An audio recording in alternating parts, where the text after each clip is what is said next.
Hey YouTube, it's episode 7. Hey folks, it's been a minute.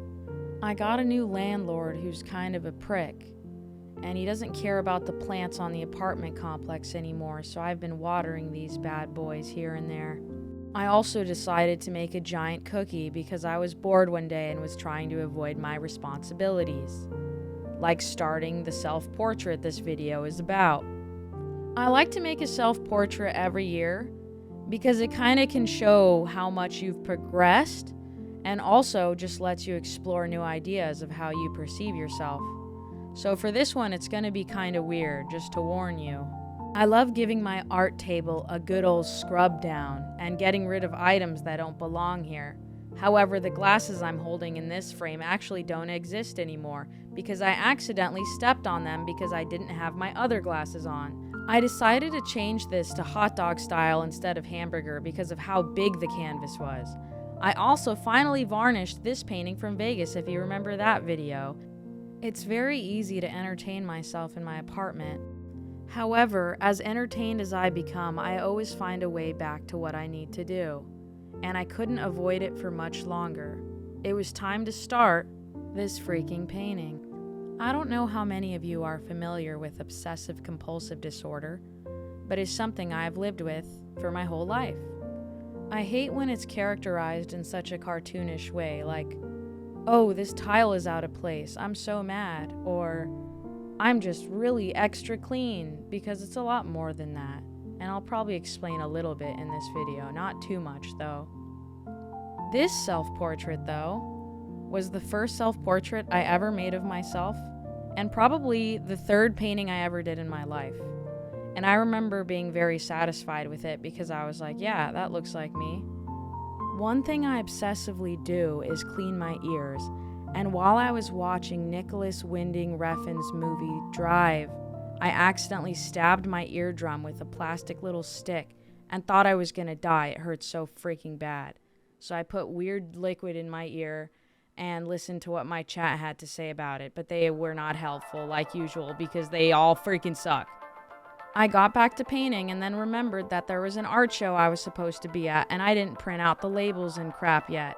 So I went online, I put your credit card information in, and I got myself some proper labels for my show. I really love stores like Office Depot, Staples, Michaels.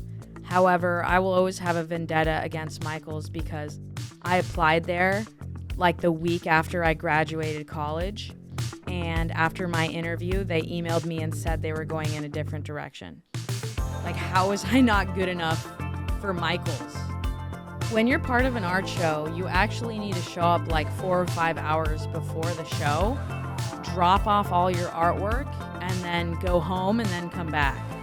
And I'm so lucky that my best friend Sunny was with me because I really hate carrying stuff and it made the process a lot faster, honestly, so thank you, bestie. But we were done setting up, so we decided to go home, play some Last of Us, and then come back like an hour later. A lot of driving. One thing I'm still trying to figure out about art shows is what the heck am I supposed to do with myself? Like, do I just stand there the whole time? Should I be trying to talk to people, or should I wait and see if they want to talk to me? Like, I'm treating it like I'm the Uber driver. You know, it's like I'm not going to make a move until they act first. I also really appreciate when you guys come to my art shows because I've met a lot of people from the internet that have stopped by, and so just know that you're always welcome to come. Just don't forget to take a shower and wear deodorant and like really scrub when you shower. But yeah, of course you're welcome.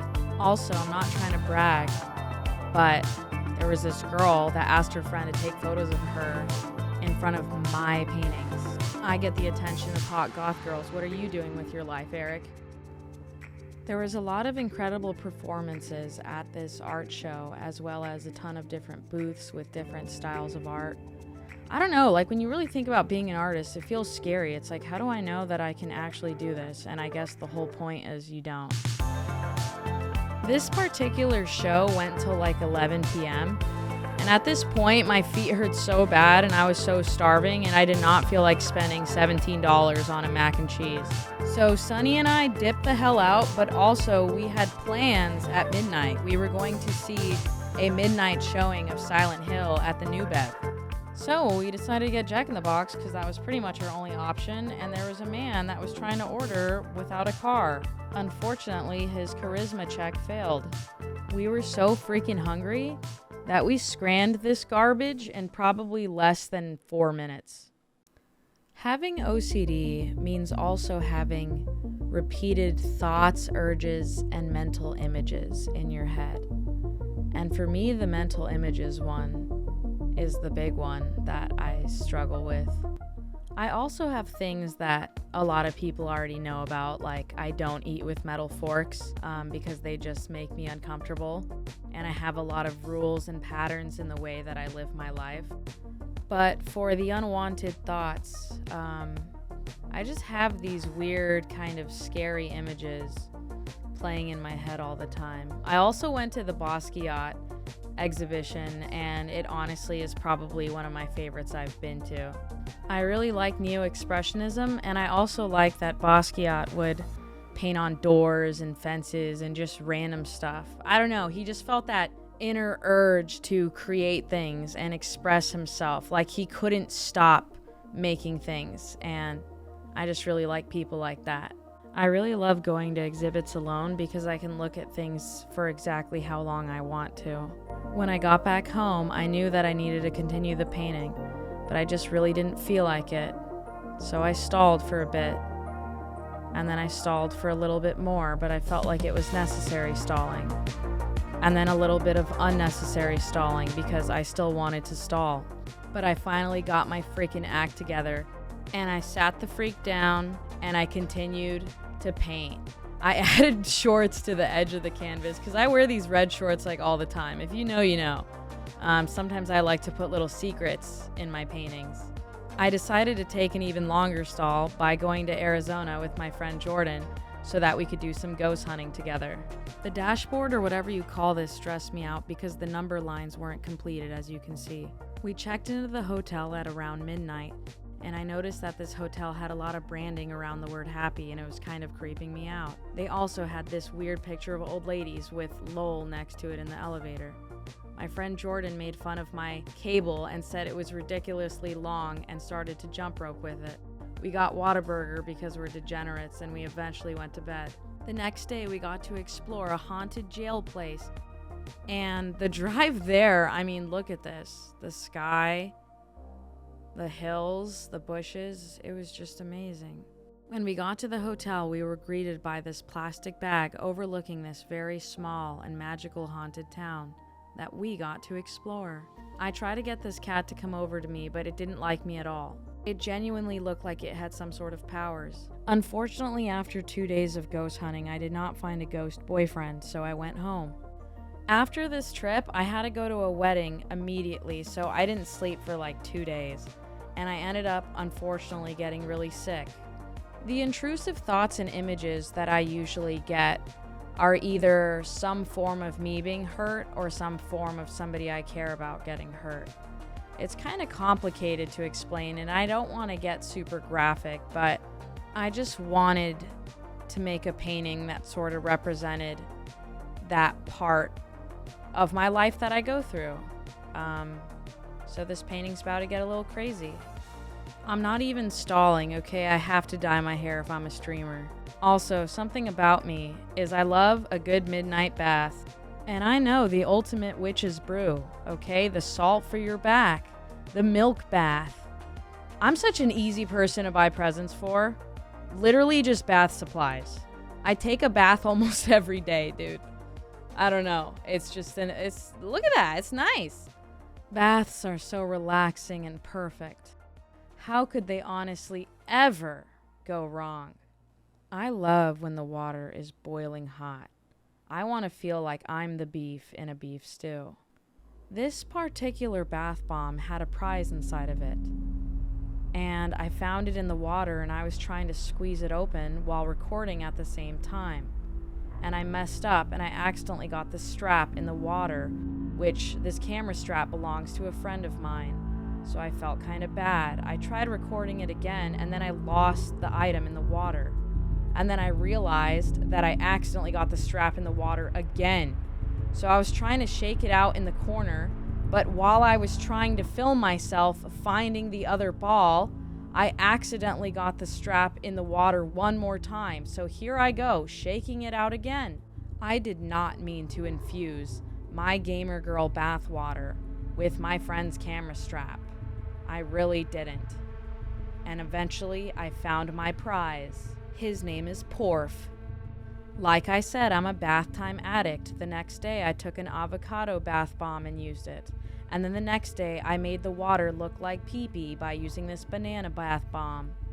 I continued my stupid clouds because I knew I had a lot to go. Remember how I showed you that one portrait? Well, here's the second self-portrait I ever made. A rare gem that I keep in my apartment. This one's actually cursed, and that's why it's only $30. I take PayPal and Venmo. And I know it's cursed because after I recorded that, I dropped a bath bomb all over the floor. I was moving on to the next part of the painting, but then I realized I had made a grave mistake. While I was trying to paint a tree coming out of my mouth and through my eye, it started to look very similar to fecal matter. And quite frankly, it looked like I was puking. On the plus side, I got an air fryer. On the other plus side, the more I painted it, the less it looked like turd business. Being an artist is hard because you're not guaranteed anybody to take you or your artwork seriously. But I think it's important to always paint what's true to yourself and what you really want to express. Don't let getting misunderstood stop you from creating things that are true to who you are. One of my favorite painters, Henry Matisse, he was referred to as a triple failure by friends and family because he failed to take over his father's business as a seed merchant. He failed to become a lawyer. And to them, he failed as a painter as well, because a lot of his paintings weren't taken seriously because they were like, how are you painting this woman with this green face? Even though he was ahead of the pack. So never doubt yourself, okay? You think Henry Matisse gave... Nah. Growing up in California, I was always surrounded by palm trees. So I feel like they've always been kind of lurking in my headspace. Since this is the self-portrait episode, I did want to show you my third self-portrait I did. It was during a rough part of my life, but we're past that now. And now we're on to trees. Happy little trees, happy little leaves, happy little walnut, happy little dreams.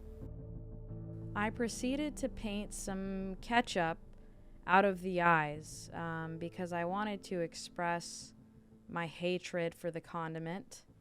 And that is what that is. It's ketchup. Got it? So I originally wanted to finish this painting by Halloween, but I failed, and I got really mad at myself for failing. But then I decided to give myself one more freaking week.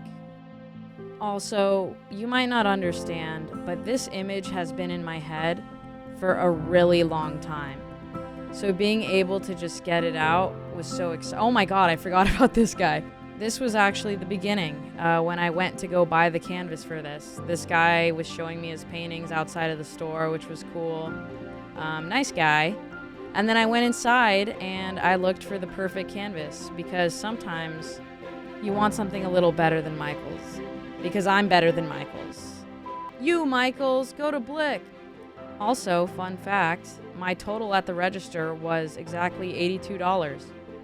And if you know me, that's my favorite number. I've been obsessed with it forever. And I don't know if it's an OCD thing or just a me thing, but I have always felt like that number follows me everywhere. And I'm not really a crystal girl, but I still have a weird thing with numbers.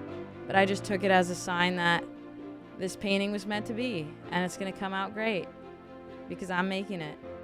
So this painting took me like a month and a half of painting it almost every single day for several hours, but I was able to do it and get this picture that's been in my head out of my head. I always sign my paintings with a little spoon and a little B. The spoon for Yellow Spoon Girl and the B for Bella, because I'm both of them. Thank you guys for always supporting my creative pursuits. I appreciate how much you guys push me and support me as an artist and whatever it is that I do. I mean, even just watching this video is really nice of you because I get really excited to share my experiences with painting and with life with you. Henry Matisse once said, creativity takes courage. And I feel like I'm not a courageous person at all. But I think by that he means you're gonna stall and stall and stall, and you're not gonna know what to do with it, and you're not gonna know if it's gonna come out right, and you're not gonna know if people understand it or care about it or see what you're seeing, and that eventually it's gonna look like fucking turds are coming out of your mouth and you're throwing up poop, but that's not what it is, and you're gonna keep going, and you're gonna freaking finish it, and you're gonna freaking sign it, and that takes a bit of courage, all right? What does this bozo want? He's literally always interrupting me when I'm trying to be deep. I'm trying to be like so serious, so art girl. God.